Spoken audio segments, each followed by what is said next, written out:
Puji Tuhan, salam sejahtera Bapak Ibu, Saudara-saudari keluarga GPDI El Shaddai Magelang. Rise up, bangkit, bergerak, dan berdampak.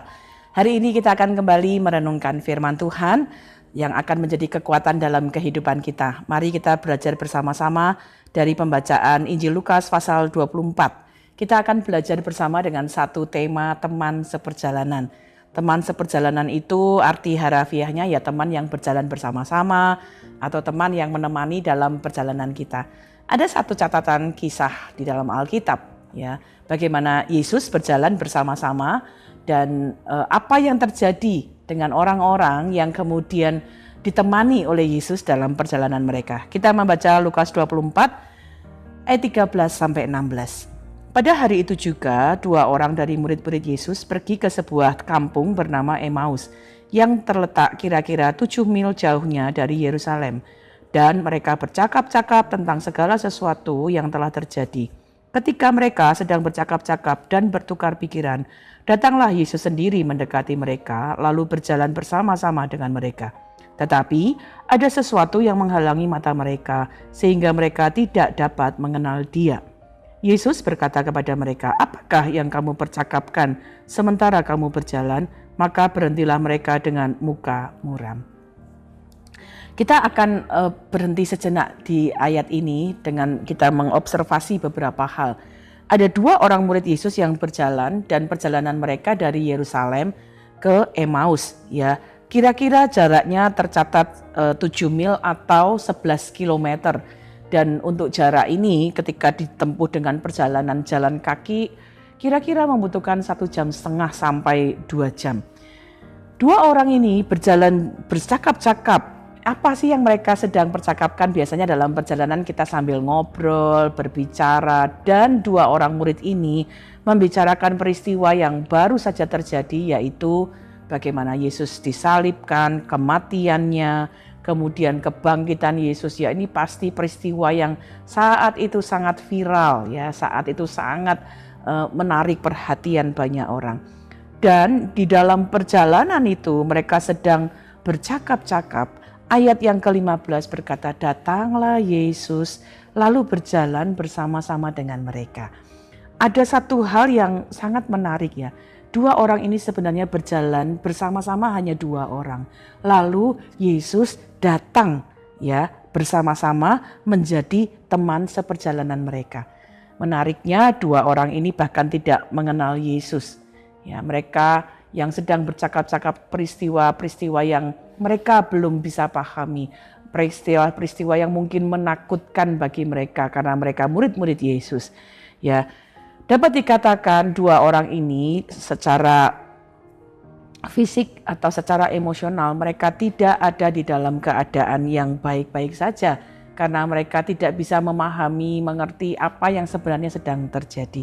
Nah, dari observasi ini mari kita melihat ya apa yang kita bisa belajar dari dua orang yang berjalan, kemudian Yesus datang bersama-sama dengan mereka. Ada hal-hal yang menarik yang kita bisa lihat ketika Yesus menjadi teman seperjalanan dari dua orang murid ini. Yang kita bisa interpretasi sekaligus kita bisa aplikasikan. Yang pertama, Lukas 24 ayat 15, saya baca sekali lagi. "Datanglah Yesus sendiri mendekati mereka, lalu berjalan bersama-sama dengan mereka." Bapak, Ibu, Saudara, hari ini kita belajar yang pertama, Yesus mencari muridnya. Dua orang ini berjalan dalam ketakutan. Mungkin kita dapat memakai bahasa saat ini. Mereka dalam perasaan yang galau karena mereka tidak dapat memahami apa yang mereka sedang hadapi. Tapi dalam perjalanan ini kemudian Yesus datang menghampiri, datang mendampingi, datang menemani. Yesus datang mencari muridnya. Ya, dalam perjalanan hidup mereka. Apa yang kita bisa aplikasikan bahwa kehidupan kita ini juga seumpama sebuah perjalanan. Dan kadang-kadang dalam perjalanan hidup kita, waktu kita melewati satu musim tertentu, dalam kehidupan kita satu peristiwa tertentu, ada peristiwa-peristiwa yang kita tidak bisa pahami. Ada peristiwa-peristiwa yang mungkin kita belum bisa mengerti. Dan hal-hal itu membuat kita menjadi muram, menjadi susah. Nah, mari kita belajar tetap mempercayai waktu perjalanan kita yang nampaknya itu sulit, nampaknya itu tidak seperti yang kita harapkan. Kadang-kadang kita merasa kita itu berjalan sendiri. Tapi mari kita belajar dari peristiwa ini. Sama seperti Yesus mencari murid-muridnya, lalu berjalan. Yesus itu tidak pernah tinggal diam dalam perjalanan hidup kita. Dia mencari kita, dia mau menemani kita. Yesus mau jadi teman seperjalanan dalam perjalanan kehidupan kita. Jadi apa yang kita bisa aplikasikan? Jangan pernah merasa sendiri melewati apapun. Lewat lembah yang kelam sekalipun, Yesus datang menemani kita. Jadi mari terima Yesus, izinkan dia, libatkan Yesus dalam seluruh perjalanan kehidupan kita setiap hari. Ya, 2 orang yang berjalan ke Emmaus tadi bertukar pikiran. Awalnya mereka hanya melakukan itu berdua, tetapi kemudian setelah ada Yesus, mereka melibatkan Yesus juga dalam percakapan mereka. Jadi ini sebuah aplikasi yang kita bisa terapkan dalam hidup. Ketika kita mengizinkan Yesus jadi teman seperjalanan kita, libatkan Tuhan dalam seluruh hidup kita. Dengan kita mendoakan ya setiap permasalahan yang kita hadapi, kita memohon pertolongan Tuhan, kita memohon hikmat Tuhan setiap hari. Tuhan, hari ini aku mau bekerja. Tuhan, hari ini aku mau belajar. Tuhan, hari ini aku mau berusaha. Pimpinlah, sertailah. Kita sedang melibatkan Tuhan ya, karena dia mencari kita dan dia sangat rindu menjadi teman seperjalanan kita. Yang kedua, kita belajar bahwa Yesus bukan saja mencari murid-muridnya, tetapi dia menyatakan dirinya. Lukas 24 ayat 27, 30 dan 31 saya baca demikian. Lalu ia menjelaskan kepada mereka apa yang tertulis tentang dia dalam seluruh kitab suci, mulai dari kitab-kitab Musa dan segala kitab nabi-nabi. Waktu ia duduk makan dengan mereka, ia mengambil roti, mengucap berkat, lalu memecah-mecahkannya dan memberikannya kepada mereka. Ketika itu terbukalah mata mereka dan mereka pun mengenal dia. Murid-murid sedih, murid-murid takut karena mereka tidak paham ya tentang apa yang sebenarnya Yesus sudah berulang kali mengajarkannya kepada mereka. Kadang-kadang dalam keterbatasan kita untuk memahami rencana Tuhan, mungkin kita sudah pernah baca, kita sudah pernah dengar dari firman Tuhan, tapi kita belum paham. Tetapi waktu kita mengizinkan Tuhan jadi teman seperjalanan kita, ya lalu kita berkata, Tuhan aku gak ngerti kenapa ini terjadi seperti ini. Aku gak mengerti apa rencanamu. Waktu kita datang kepada Tuhan, dia mampu membuat kita mengenal siapa Tuhan, mengerti apa yang dia kehendaki dalam kehidupan kita. Jadi waktu kita mungkin dalam keadaan bingung, bimbang, kenapa saya ngalami ini, apa yang saya harus lakukan. Mari ketemu dengan Tuhan, bacalah firman Tuhan, izinkan Roh Kudus berbicara dalam hati kita. Roh Kudus yang akan menyegarkan, Roh Kudus yang akan memurnikan, Roh Kudus yang akan memberikan sukacita, Roh Kudus yang akan mengingatkan, Roh Kudus yang akan mengajarkan kita. Jadi mari kita datang kepada Tuhan, dia mau terus menyatakan dirinya. Izinkan dia jadi teman seperjalanan kita dan menjelaskan kehendak-kehendaknya. Yang ketiga, Yesus sebagai teman seperjalanan kita, dia bukan hanya mencari, bukan hanya kemudian menyatakan siapa dirinya, tapi bahkan juga menggerakkan hati ya murid-muridnya. Lukas 24 ayat 32 berkata begini, kata mereka seorang kepada yang lain, bukankah hati kita berkobar-kobar ketika ia berbicara dengan kita di tengah jalan dan ketika ia menerangkan kitab suci kepada kita? Jadi murid-murid yang tadinya kemudian dalam keadaan susah, dalam keadaan takut, dalam keadaan galau, kemudian sampai kepada kesimpulan setelah mereka mengalami perjumpaan dengan Yesus, Yesus menyatakan dirinya, hati mereka mulai bersemangat. Dan ini menjadi sesuatu yang sangat luar biasa ya. Firman Allah berkata, hati kami itu berkobar-kobar ketika dia berbicara, ketika dia menerangkan kitab suci. Waktu kita mengerti kehendak Tuhan dari kebenaran firman Tuhan, waktu kita mengerti kehendak Tuhan, waktu Roh Kudus menolong kita mengerti apa kehendak Tuhan, itu akan membuat hati kita kembali bersemangat, hati kita kembali digerakkan untuk melakukan kehendak Tuhan. Jadi Yesus sebagai teman seperjalanan itu sangat luar biasa, dapat menggerakkan kita, mengerjakan dalam hidup kita hal-hal yang luar biasa.